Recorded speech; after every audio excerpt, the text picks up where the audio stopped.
Tuesday morning. It's the main event. I'm your humble host, Stephen McCollum, and you know him as not here again. That's right. He's doing his birthday week. Man is 65 years old and has to have a birthday week, folks. 17-year NFL veteran, three-time Super Bowl champion. He's done a lot of other things out in the world. You know him as Del Hillistrey. I know him as all-around great guy. Up in Sedona, he announced that on Friday, off this week, having some family time up there for his birthday. That was on Saturday. He'll be back on Monday for the shows and everything. So today, well, it's scheduled to come in. We'll see how the weather was for him, if he's dodging trees, driving across town here to get here. Bruce Cooper should be in today as well. I keep waiting to hear a message from him on traffic and things. I know we had to dodge some trees this morning, leaving our neighborhood after we live in the Far East Valley. And man, we got hammered last night. So for those of you in the Phoenix area that got all the wind, the lightning, the rain, it rained for a good 40 plus minutes. And I'm talking hard rain for a good 40 plus minutes, probably longer yesterday for us out there on top of the big dust storm that rolled through and caused me to miss some of the home run derby, at least on Netflix. I was able to listen to it on the radio, which Carl Ravitch was I believe it was Carl Ravitch on the radio broadcast. Kind of more enjoyable than the TV feed. I'll talk about that coming up as well for that. But home run derby last night, All-Star game tonight. We'll get you ready because, of course, Corbin Carroll and Erod. You'll probably see Erod on the mound tonight. Probably not for long. Like I said, it's kind of I don't want to phrase it as a once-in-a-lifetime opportunity for him, but it's not something that he'll be doing every year, most likely, with the amount of pitchers out there and stuff like that. So he's going to want to take advantage of it and everything at that point. Robert says, I'm so jealous. Did you know? So Robert last night was on Twitter and he was saying, save rain for us, folks, in the East Valley. Does that mean you didn't get any rain last night, Robert, is the bigger question. That's the question I got for you. Did you not get any at all? I mean, it was crazy rain. I took a couple of videos of it. So you want to hear my story? Because I did miss some of the visuals of the first round of the home run derby. Like I said, I had to listen to it on the radio a little bit because of, well, I didn't mean to take a nap yesterday and I just passed out. My daughter's got this vanity she wants to put together, so we started putting it together. She got her braces off yesterday morning, so she just hit a wall while we are putting this vanity together. So I'm like, oh, we'll do it later, whatever. And we're gonna get some help later on today to come help us put together because it's a lot.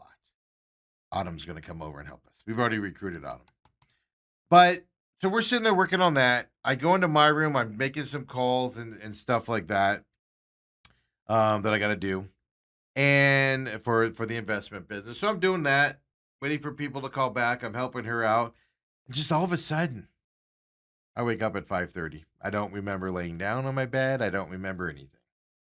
I just passed out. It was like, wow, what just happened? Or I'm sorry, about 5 o'clock is when I woke up. And I'm like, what just happened?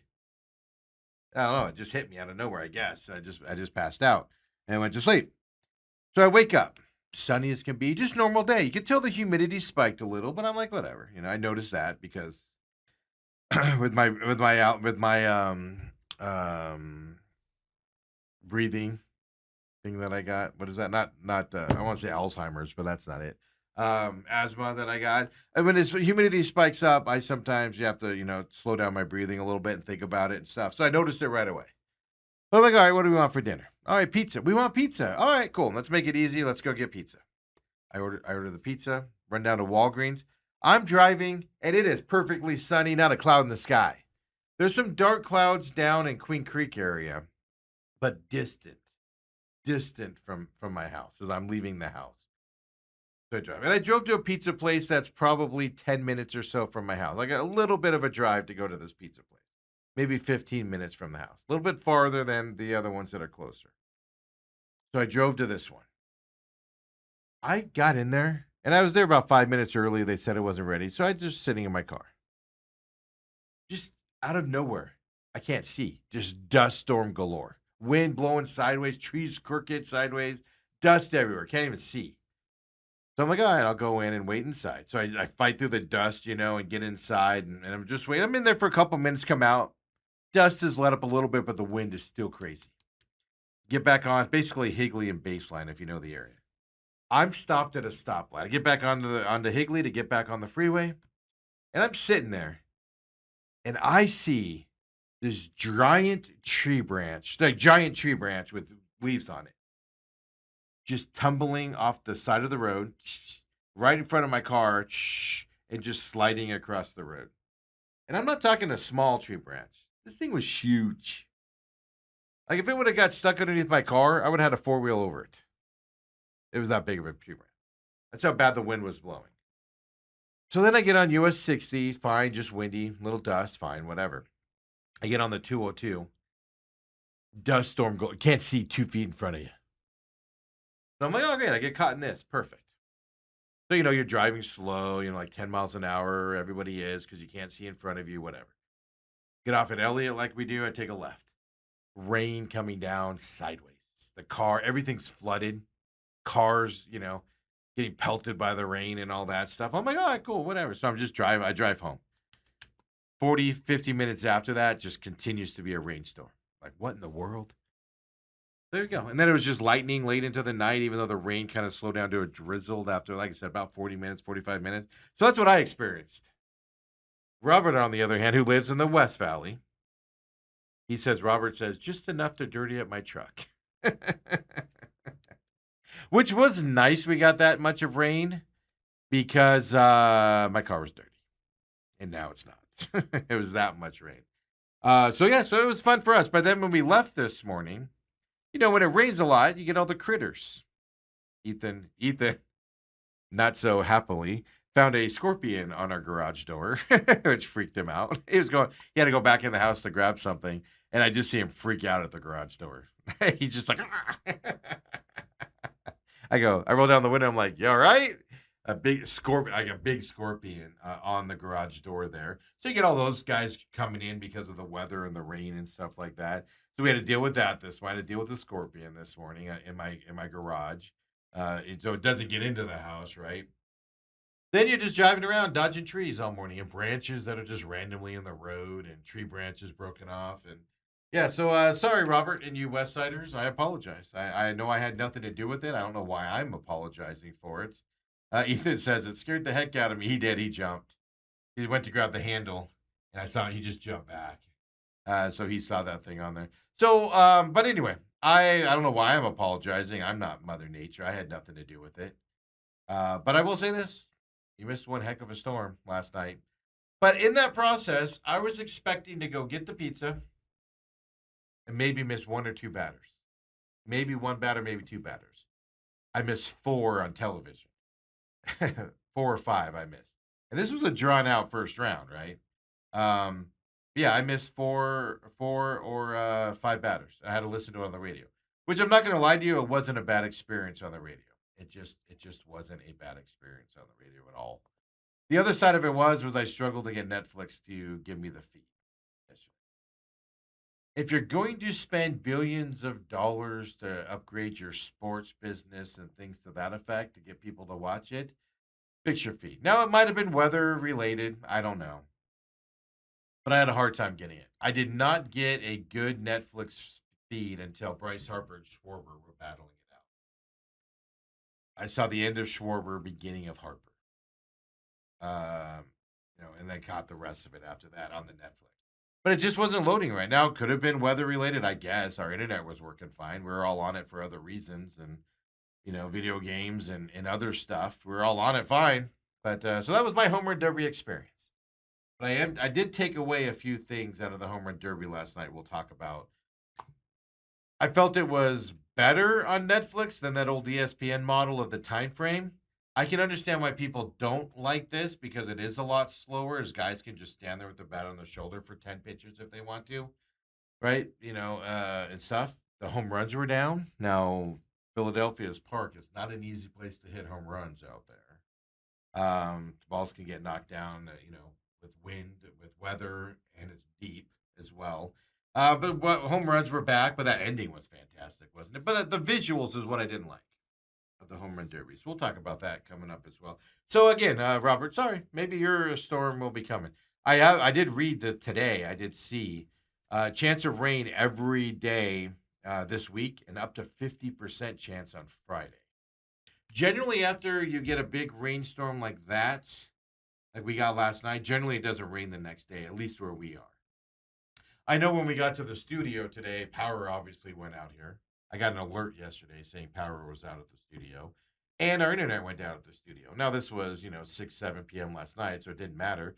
But then it screws everything up. So coming in this morning for McCollum on Business, you got to adjust cameras. Computers running a little slower as it was shut down abnormally last night. You got to check the soundboard. So hopefully I'm sounding all right out there.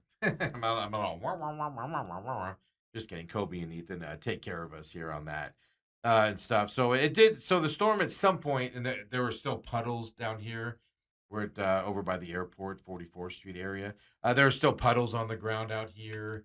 Trees were knocked down. So this area got some of the storm. So maybe it's just you West Siders out there didn't get any rain, which is bad, right? Because you need to wash away some of that stench over there in that West Valley. Just kidding.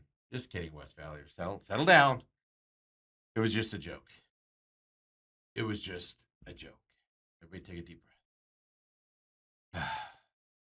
Hey, here on this Tuesday, I mean, we're that thing, All-Star game tonight. Looking forward to that a little bit coming up. World Cup today gets underway. The game of the tournament is going to happen today. I know I'm sticking my neck out here. I know I'm going to tell you guys this is the game you want to watch if you've given up since the U.S. has been eliminated. I'm running the risk of this being a dud. I understand that. Spain-France is going to be an epic game. Should be an epic game. Should be one of the best games of the tournament. Could be your championship game as well. And guess what, folks? It happens at noon. Yeah, noon. Nighttime over there in Europe, but noon our time. 3 p.m. Eastern. Right, when everybody's working and dealing with that stuff. I don't get it. I get it because you want to maximize as much eyeballs. But when things happen over in Europe, like the World Cup over there, I'm waking up at 3 a.m. to watch games. They don't adjust it for us. Should be fair game for them as well. Spain, France today, noon on the World Cup side. I'm telling you, folks, you're gonna want to watch this. I got France winning this game and winning it all. Spain could put a big wrinkle into it, but I think the winner of this game is going to be your World Cup champion come Saturday afternoon. That's how big of a game this is. I've determined it also. Tomorrow, we'll talk more about it tomorrow. Obviously, tomorrow you got England and Argentina. I'm gonna go with it, man. My brain will not let me make this pick for some reason. My heart won't let me make this pick. It's just they've always let down their nation since the beginning of time. Since 1966 when they last won the World Cup. That's England. England has shown me they're gritty. Argentina hasn't played anybody good. This is their first high-ranking team. They've struggled against Cape Verde and some others. So tomorrow, I'll just tell you right now, I'm going England to win that. It's going to be hopefully a France-England matchup here coming up for the World Cup championship. It could be Spain-England. Who knows? We'll see. But those are my two picks going into this as well. Ethan says, I would stay up all night if I was in Europe. And they do. They have watch parties, and this is a big deal over there. This is a big deal. No, you're going to see epic ratings in Spain and France for this game tonight. Absolutely. And then tomorrow, the game's at noon as well, I believe. Middle of the day game. You're going to see the same thing in England and then Argentina as well. You're going to see people will stay up and watch it no matter what. They ain't missing this game, folks. Coming up here for them as well. So lots of exciting things, even though it is the All-Star break here for us here in the United States as well. NBA Summer League's going on, and Bruce gets here. We'll talk that with him, see how he thinks the young guys are doing as well. I don't know. So I wasn't able to watch the beginning of, like I said, I wasn't able to watch a lot of the first round. I was stuck in that weather, bringing back a pizza and stuff like that, going slower. I was able to listen to it on the radio. I did not hear this. Did this happen? This is what I got to ask you guys. Or is this AI schlop? I saw it on several different sites, some reliable sites, so I'm tend to intrigued that it did happen. But if this did happen, this is fantastic Philadelphia side and stuff like that. I'm gonna show you a video of what I saw several people showing it. Saw a lot of people commenting on it. I did not hear it myself. I could be getting duped right now, folks. Last night at the home run derby, the Philadelphia crowd. You know how they always have kids in the outfield that catch the balls that aren't home runs and stuff like that? Did this happen? Did they get booed when they missed balls? Here we go. Last night, home run derby booing. The ball, staying short, compact, trying to keep his hands above the ball, really, really good. And I think that's the first time he kind of like was just late. It wasn't so much he overswung, he was just a little bit late. But he's keeping the barrel above. Are they booing the kids? Did that really happen? That is great. I didn't hear that on the radio. I guess that's a disservice of being on the radio. Enough people talked about it and laughed about it that I have to believe it's real. But at first I was like, that's not real. They didn't boo the kids. They booed the kids. Did they boo the kids? That's fantastic if they did. God bless Philadelphia fans. They're all nuts. They're all nuts. Ethan says, so let me know if you watched the broadcast and saw it all. Like I said, I missed all of the first round except for Bryce. I saw Schwarber and Bryce Harper at the end of the first round. It was when Schwarber had 10 and Bryce Harper had to beat him, and he did. That's when I was able to watch. That's part of it. So I missed that beginning part. Ethan says, Messi will not lose in the semifinal. He says, maybe the finals. He says, FIFA won't let Messi lose in the semifinals. There's that talk. Look, Argentina's has an easy way to get here so far. FIFA's not stupid. They want their stars on the field, folks.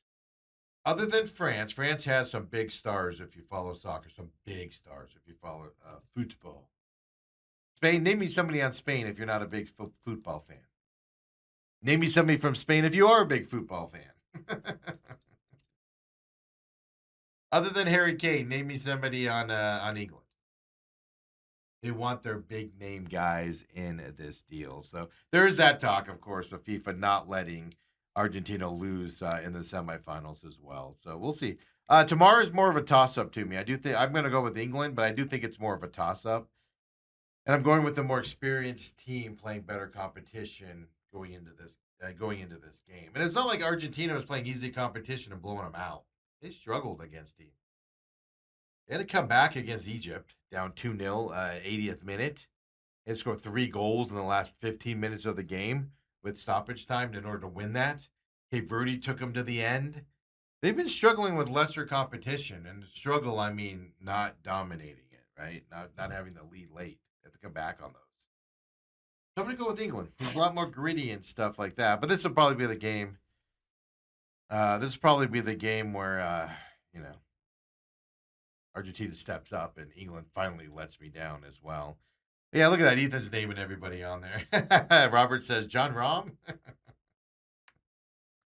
He's on the Spanish golf team, not their soccer, not their football team, Robert. Robert also says, last night was fine. Could have had less personalities, and at-bat interviews were awful. No clock. It was supposed to let us see the home runs. That was spotty. That's my complaint. That is my complaint right there.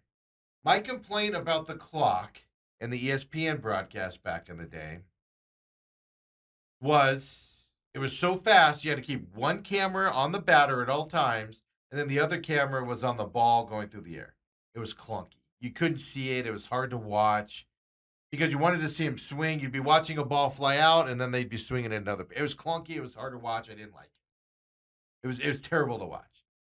The announcers would be talking about a ball being hit. You'd miss the next swing. They did the opposite last night.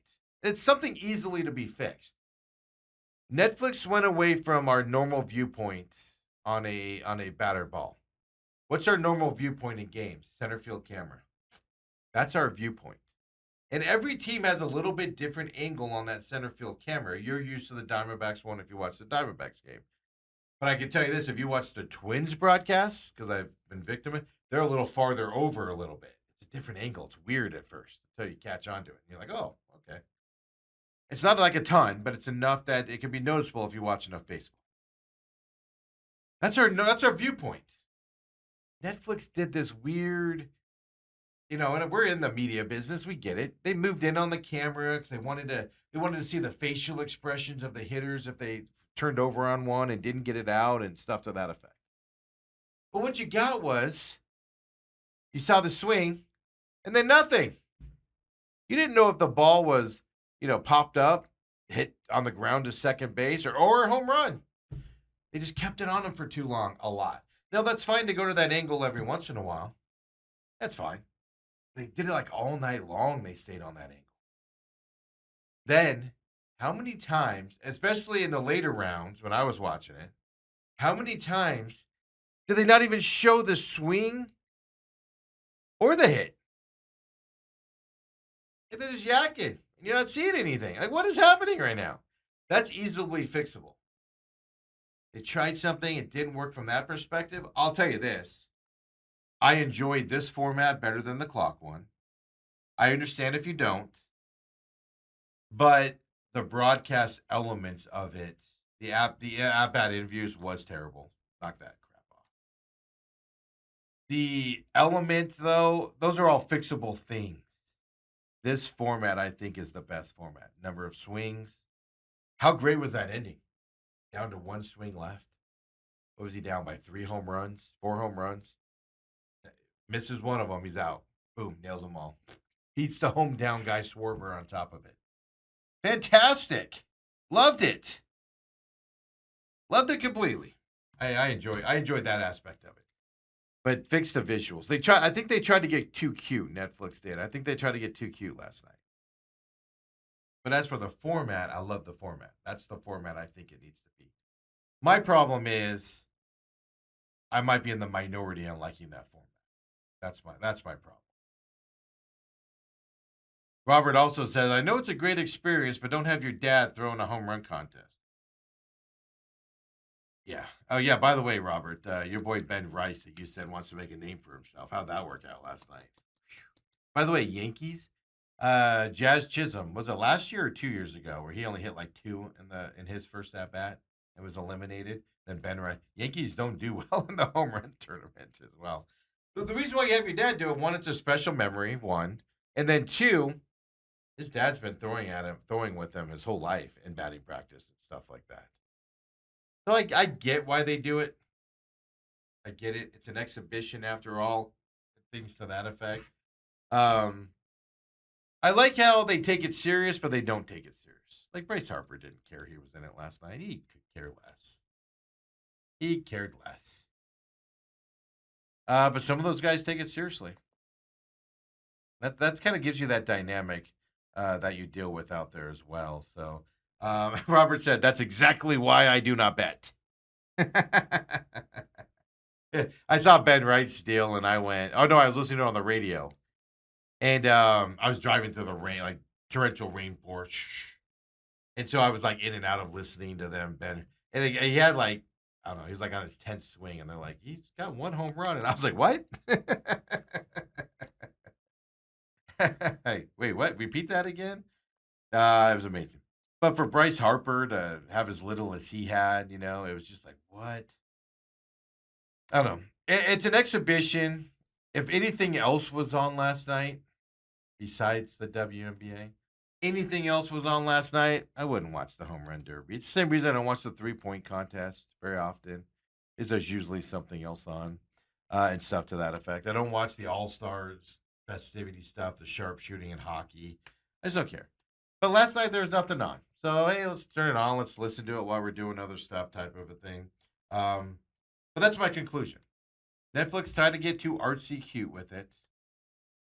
But the format was right. They nailed the format. And even that, Jeff Passan, of course, ESPN great, went into this saying he thinks this is going to be the crappiest home run derby on the face of the planet. He said it's going to be garbage. I'm paraphrasing, but let's just be honest. That's what he was saying. Even afterwards, he said that was a fun format. That was fun. Now the ending helps. That ending helps. No doubt about it. But here's the other side of it. If you're a casual baseball fan, you know who Jordan Walker is with the St. Louis. You know who he is. Do you know who Ben Rice is with the Yankees? Casual people, I don't think know these guys. Yeah, you know Schwarber. Yeah, you know Harper. But casual people don't know most of the guys that were in that tournament last night. No clue. Seen them for the first time. And the other thing that annoys me about last night was, and this is just a side pan, has nothing anybody could do about it, is Jordan Walker is what Pavin Smith should have been. He was not considered good a couple years ago, was struggling, not being there. And he found it, and he made it. Made it there and everything, and good for him. Good story, definitely a good story for him winning that last night as well. I don't think there's any questions about that out there. Let's just do it again, just because it's fun. As Philadelphia fans, God bless them. Philadelphia fans not happy with the little kids trying to catch random fly balls out in the outfield here. Let's throw it again up. Here it is. Last night, Philadelphia fans in this tournament.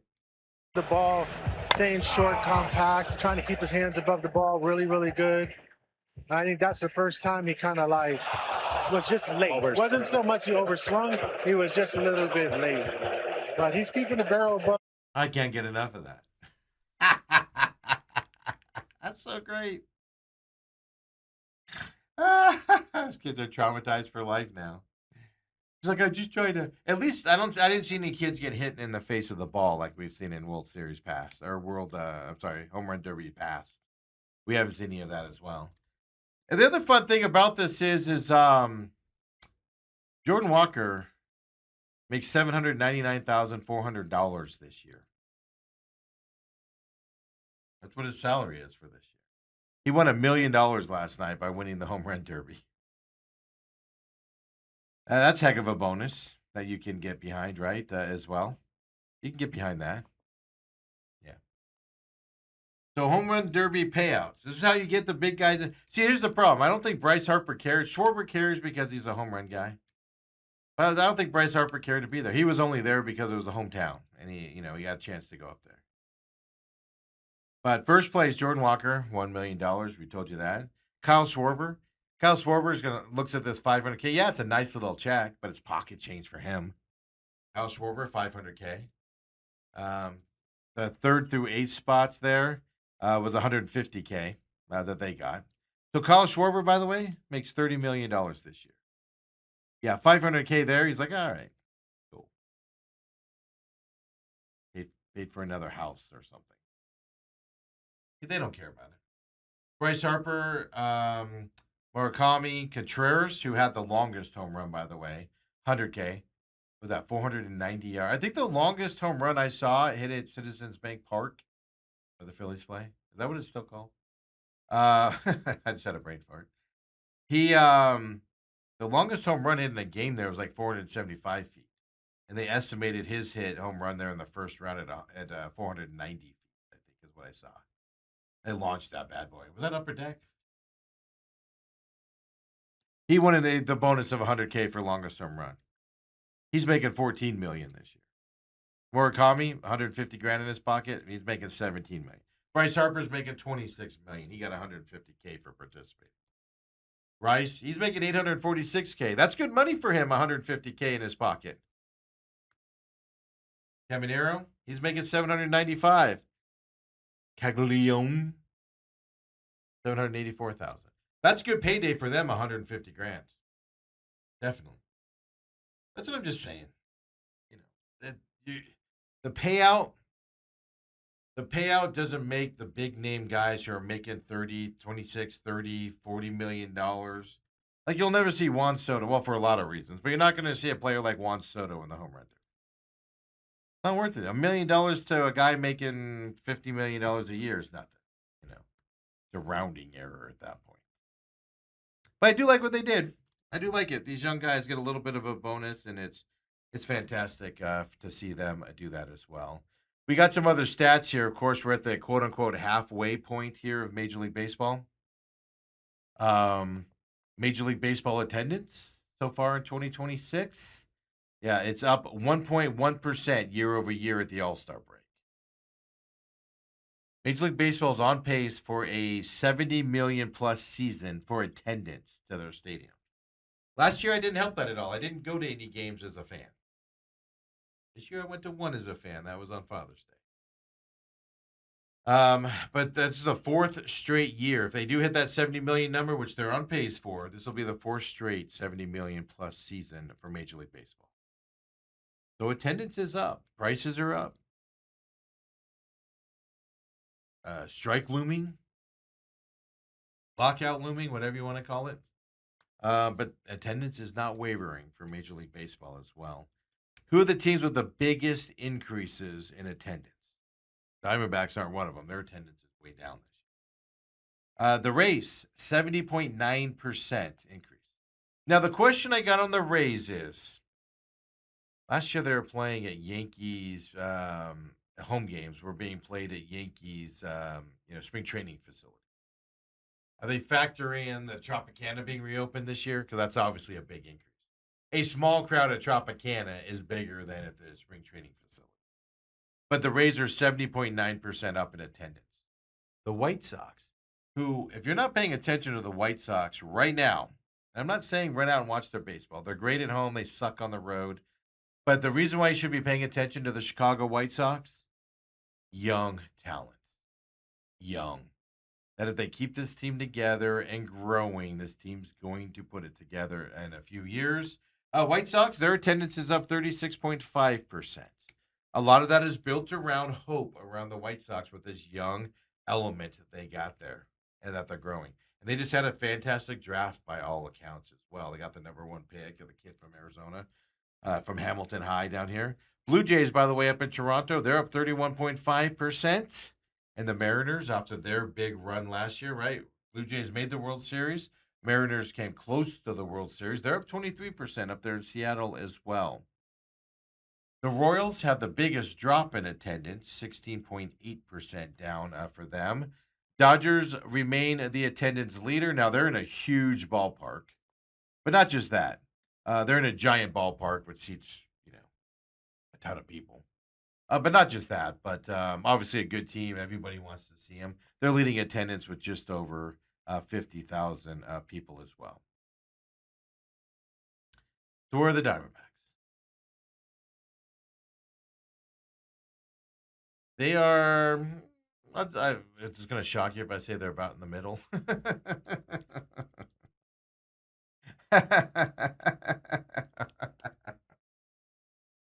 The bottom five teams in overall attendance are the Athletics, Sacramento. Shouldn't shock you. Yeah, the Vegas game sold out as well. Sacramento sells out, but it's a small stadium. Then when they went to Vegas for those few games, that was considered home games for them. Again, small stadium. So, but the Athletics are bottom five teams in overall attendance. Not a shocker for where they're playing this year. The Marlins. The Marlins are actually up 8.7%, but they're a bottom five team in terms of overall attendance still as well. So for them. Now, the Rays are still a bottom five team, but they're the biggest growth team out there. But there's still a low people going to the Trop. That's what I was wondering. A smaller crowd at the Tropicana is still bigger than the spring training facility they played in last year because of the dome problems that they had there. The Royals and Pirates are also in that bottom five as well. So I told you the Royals are biggest attendant hit so far, down 16.8%. Now the Royals do have a plan to build a new ballpark. I don't know, is the ballpark that ballpark in Kansas? Now I haven't been there in about 10 years, but that ballpark's pretty sweet looking. I enjoy it, but it is outdated. It's been there forever. A new ballpark, well, they'll probably get more Kansas. You know what gets people there in Kansas City? Winning. Yeah, the Astros are down 6.6%. The Nationals are down 6.5%. The Orioles down 6% in terms of their decline as well. So The Padres are down 2.5%. The Yankees are down 4.4%. As well. Phillies are down 5.3% on the year as well. Yeah. Now they are the Dodgers, Padres, Yankees, Blue Jays, and Phillies are the top 5 leaders in attendance. But down as well. Interesting numbers here from these guys.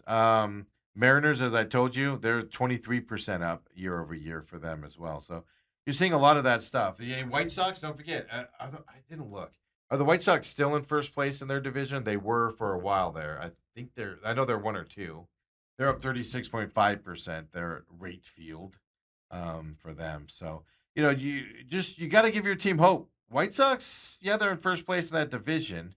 Nobody thinks they're winning a World Series or anything, but you got to give your team hope is what you got to do from that perspective. But the Diamondbacks total 1.284 million people for their stadium.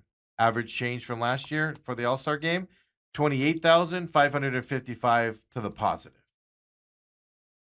So the Diamondbacks are up in their numbers here over last year. Slightly. Now that does not include those 2 Mexico City games.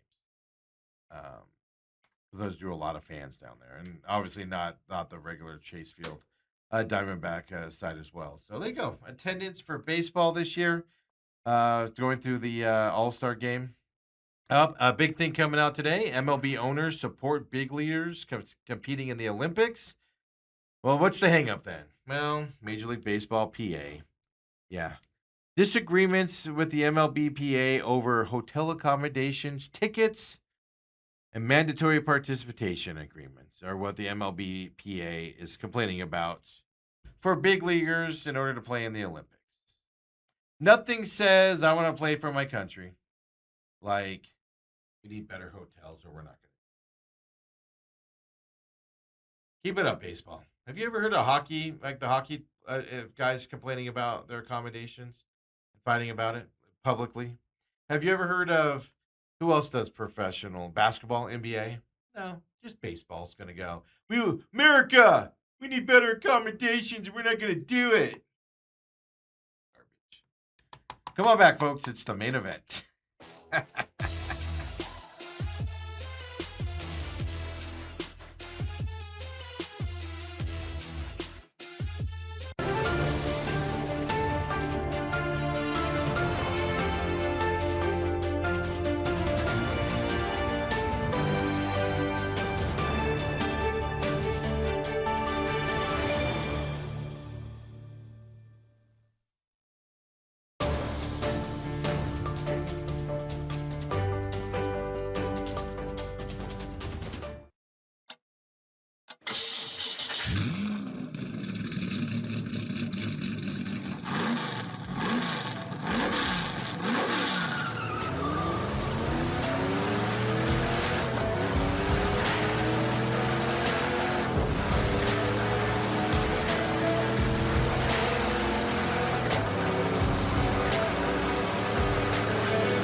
And we're back here, main events with folks. It's rare. Well, I'm getting kind of used to it, but it's the legend with us, folks. I've kind of gotten used to it, Coop. Yeah, well, like we were talking off air about Del Hellestrey and his absence. I mean, the guy. Yeah. I understand he's on a week-long birthday spree. Yeah. Birthday week. What is that? Yeah. I mean, what is that? Who does that? Well, tell the story you're telling me. Who takes month-long birthdays? My wife takes a month-long birthday. But again, she wears a skirt. But I mean, Dale, I'm not trying to start anything. But brother, let me tell you, when you go to the closet, man, you need to steer away from the wife's closet and go straight to yours. 'Cause, I mean, a week off to celebrate your birthday, man, that's insanity. And What guy does that? And a week in Sedona. Like, you've been to Sedona. I've been to absolutely. Sedona 100 times. What are you doing for a week in Sedona? Yeah, it's Dale's not hiking. yeah, that's a weekend spot. Dale. Yes. It's a weekend spot. Yeah, by today, I would be like, all right, what are we going to do? Want to drive to Flagstaff for the day? What do you want to do? Yeah, no, my it's God. a weird thing, I know. But yeah, no, he's celebrating his birthday. I know his kids and his grandkids are going up there for a few days. But see them here all the time. That's the difference between Sedona and here. Yeah, I know. We're just complaining. Yeah, Dale's lucky he gets all that stuff. Coop, how you doing, man? I'm doing good. Look, I'll tell you what. I come into MLB All-Star Weekend just riding cloud nine. I mean, the Diamondbacks gave me hope. See? Are you freaking kidding me? That's what I talked about yesterday, Coop. I brought that Did you up. really? They gave everybody hope with the way they finished that first half. Dude, Not just that, though. They finally got rid of Pavin Smith. It's not an attack on him. Zach Gallen, they're finally doing something on. Does anybody believe he has right arm inflammation? They finally made that move. Those two moves alone give you hope. Then the bats lay up. That was my whole thing yesterday, talking baseball. Well, You got hope. We talked Yeah. about this last week. They give you no hope. Nobody's fighting for their job. Everybody's just there.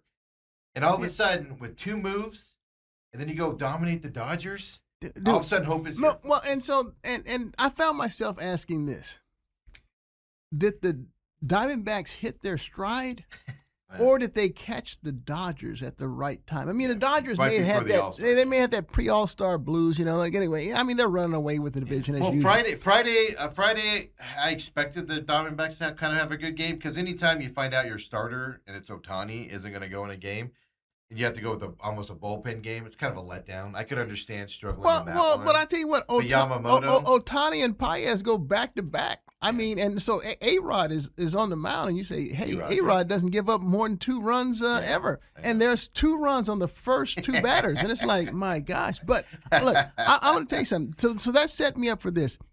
I mean, you and I have raved about what the Diamondbacks bullpen has been able to come through. Dude, they were just electric in this series in Los Angeles. All They season didn't long. allow a single run, if memory serves me correct. With those hitters. But that's always the question with the Diamondbacks, right? I'm going to talk bullpen in a second, but that's always the question with the Diamondbacks. They'll do this, and then they'll come out on Friday and lose 9-1, Yeah. and not be able to hit the ball. Yeah. That's the problem with the Diamondbacks. Now, we all have hope they won't do it with the time off and stuff to that effect. But that's always in the back of your mind with the Torey Lovello, Mike Hazen-led Diamondbacks team is. Was that a facade? Yeah, like you said, the Dodgers were just ready for a break. They just caught them on time. Or getting rid of Pavin. I argue like this, is I viewed it as Pavin Smith being gone. Pavin Smith's a good dude. I want to be clear on this. He's a good dude. Locker room likes him. But constantly sticking with him and him going out there and just playing like garbage is detrimental to the rest of the team. Throwing Zach Gallen out there every 5 days and sucking, to me, is detrimental to the team. And it's almost like you got rid of those 2 guys, temporarily Gallen, in theory, and just the team went, finally, let's go play. Well, to me, I guess getting rid of Pavin Smith, they called Tim Tawa back up because Tawa was electric. It was a Waldschmidt in that move. That was Tawa was already up. Waldschmidt came up. Okay. Waldschmidt took that. Tawa took over the first base duties in that series, and I mean the dude was just on fire. And so it got me to thinking about, man, what if we just had Paul Goldschmidt for the whole year? I mean, I can't tell you, but I'll tell you what, he's played well. He played extremely well, and it brought concerns to me going into the All-Star break where, I mean, dude, our big All-Star, Corbin Carroll, I mean, you talk about some guy that's flatlined. Yeah. My gosh. Well, that's my other problem with the Diamondbacks is when everybody slumps. Everybody goes into slumps throughout the season. Some guys do it 2 But or his 3 seem like they're forever. Well, that's the thing. The Diamondbacks, their slumps are never 5 games and you're out of it. Mm-hmm. It's A month later, you're going, Mm-hmm. why is he still slumping? Mhm. They can never get out of a slump in a timely manner, ever. That World Series year, that whole July was awful. It took them halfway through August to get out of it. It's just, there's just something where, I don't know if it's the attitude or what of the coaching staff, but that's where your frustration comes in. Everybody, remember beginning of last year, Corbin Carroll he changed He his sucked. swing. He It was sucked terrible. going into the All-Star break. Yeah. And then he turns it around then. Zach Gallen was terrible until the trade deadline. Right. He started to pitch a little bit better. Not great after the All-Star break. But it's like when you go into a slump with this team, man, Yeah. you go into a slump. Yeah. I mean, to be honest, I mean, even Ketel Marte. I mean, they're two You could bring they're him two up. All-Star. They're two best players are doing absolutely zero, and yet here the Diamondbacks are. They split with the Padres in San Diego, and then they go to L.A. up the freeway, and they sweep the Dodgers. But again, I find myself asking myself this question. You know, did the Diamondbacks really give us hope, or did the Dodgers? Yeah. I just don't know what the Dodgers. Well, see, did. that's the problem with the All-Star break. We'd know it pretty Yeah. quickly if there was no All-Star break. But here's the positive side of it.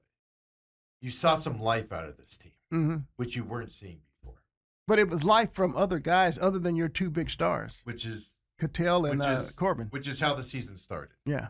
Perdomo was struggling. Marte was struggling. But Vargas was on the, fire. The young guys were on fire, right? yeah, or yeah. the young guys, or the guys you weren't expecting. They're just the relief guy, 38-year-old. Vargas is on fire. And then when they cool down is when you started seeing those slumps happen because the big guys haven't been on fire, which to me tells me something in that locker room is the veterans are like they're not threatened by anything. The young guys will be sent down in 2 seconds if they don't perform. Well, let me the ask you older this. guys are like, I'm safe. I can struggle. With Well, this. let me ask you this: you're talking locker room, and so are you trying to at all say that this is a byproduct of Torey Lovello? Or Mike Hazen. It's the mentality around the organization is what it is. It's been this way for years. Well, Everybody goes, but they made the World Series that year. But I keep saying, look at that year as a totality. Yes, they made the World Series. You got to give them credit for that. But they had that July that was god awful. They backed into the playoffs. Everybody goes, yeah, but they still made the World Series. Okay. But it was the same motions and everything that we're seeing today that we saw back then, we saw before that. And it's all those mechanics that are in there. A voice change, I think, is needed. And I was even going into this last week, Coop.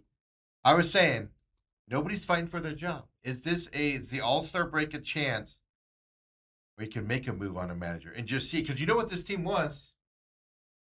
So if they didn't make any changes and they didn't do what they did against the Dodgers, I was saying last week, maybe you need to make a voice change. It might not work out, but we know what's going to happen. This team's going to be 500 at the rest of the season.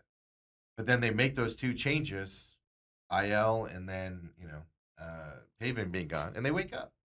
So now you can't make any changes and see what they can do when they come out. well, if you are suggesting that the Diamondbacks have a new voice in the clubhouse, meaning Lovello is out, it could be any coach. Do you have a manager in mind or a style of a manager that you'd like to see instead? I don't know the gentleman very well, but I know of him. I'd like to see some meanness on this team. Jeff Bannister needs a voice on this team. That dude's tough. That dude's tough. He mean mugs out of the dugout, Coop, when something goes wrong. He mean mugs. Torey's all, okay, guys, we'll get it. Bannister's behind them all. Well, I will say this. I will say this. I am a Torey Lovello fan, and I'll say this that. By the way, so am I. That you you I don't want to minimize that 23 World Series team because dude, they swept the Dodgers, and then they went on the road in games 6 and 7, and they quieted and shut down. I mean, it was amazing to see that Philly fanatic crowd that was just before each game. No doubt. Yeah, No doubt. and we shut them home. You got to give him the credit. Yeah, on that. yeah. And I But then, and but I then you know, go. But then you go into the World Series with a bullpen. well, yeah, games. I still and that's true. That's true. But That's where I get frustrated. But I still blame, and that's why I wasn't a Paul Sewald fan. I didn't want to see him back because Diamondbacks had that first game. It was a wrap. Yeah. And he just blew it. And then But- instead of coming back here 2-0. But look at the totality of the Diamondbacks. Let me interrupt you there, but why is it that every time a player and or a coach, think third base coach last year, why is it that the fan base has to get so irate? Even Paul Sewald that year. Remember how bad he was for the longest time? They kept throwing him out there. Mhm. And we kept getting told, we know what he can do. We're hearing the same thing about Zach Gallen. Why is it that the fan base has to get so irate with the team to where they're turning off their channels and not going to games and stuff? Because the fan base can see it's not working out. But Yeah. then the team is telling you how it is. But Derek Hall was on a local radio station saying how we know how Zach Gallen can pitch. But every fan out there and every baseball person out there, sits there and goes, it ain't working out, guys. It ain't working Yeah. out. You keep sticking with them, stuff to that effect. Why is it that we remember the third base coach last year? Fans were Yeah. losing their minds that Yeah. he was sending them and everybody was getting thrown out by a mile. Yeah. Torrey, we got to stick with him. We know what he's doing. This is great. And eventually the wave got so big that they had to make the move. Right. Why is it that happens all the Right. time? That's what the frustration. Well, But I will say this: I am a Torrey fan. I think Torrey will get picked up almost instantly when he's done here, which will be after this year, I believe.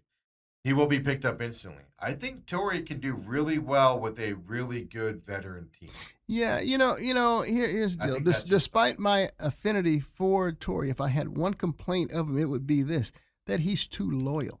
I mean, and he's too loyal to a fault. Exactly. Because there are guys who, as you just deadpan or you just mentioned, You go through the list yeah, of them over the years. yeah, they would need to go. It's almost like me getting so upset with Jordan Ott, the Phoenix Suns head coach. I mean, this dude would continually running out these midget lineups. Yeah. Also, and a bunch of guards, and then he wonders why you get pounded on the glass and beat horrifically in the paint. You Dude, get out rebounded by 50. yeah, in a I mean, game, and so Torrey has this problem of sticking too long with players. Now, look, I'll say this: I'm absolutely shocked that he has decided to go more with Kepler over Lourdes Gurriel, because Gurriel is one of his boys, one of the guys that he's loyal The to. thing that shocks me that I'm not sure Gurriel's healthy. Are we even sure he's healthy? But the thing that shocks me about that is you're right. He's kind of overshadowed Lourdes Gurriel with a guy that even if you made a playoff run, couldn't play in the playoffs. You're going to beat Gurriel in the playoffs. if you you're make right. that move. You're right. But Kepler's waking up as well. He is. He is. But again, the way I struggle with that is, great, he can sit there and Kepler can get you to the playoffs and dominate and be an MVP for the rest of the season. Game one of those playoffs, he ain't going to be there. You're not going to be there. And look. To me, the Diamondbacks, and it's no secret. I mean, the numbers bear it out. Their best player right now is Moreno, Gabby. I mean, the guy's hitting 300, and he's the only. injured. He can't run the bases. Yeah, he can't. He's got that hamstring injury. Yeah. Now that McCann's back, I'm hoping Moreno can get some more rest or something to where he can get that healed up, because they needed him with McCann now. But now that McCann's back, he could take some of that pressure off Moreno for a little bit. But they have Gabby hitting cleanup. I know. So I know. That's the So problem. and so if He you can't run notice, the bases. That's Yeah. the hard part. yeah, you're right. He can run the It's bases. one thing if you could just go catch scoop, but he but has to run the but he bases. puts his bat on the ball, and he's pretty adept at going the other way. I mean, he just takes pitches the way. And I noticed that the outfield, everybody kind of shades him to the right anyway. But I mean, between him and Perdomo's really starting to pick up his play. I was so impressed with that That barehanded, defensive- off balance throw. I mean, their defense in that Sunday was unbelievable. Yeah. And as you notice, they've dropped Arenado all the way down to like the 7th hole Yeah, in the order. Yeah, but and he's performing at those levels.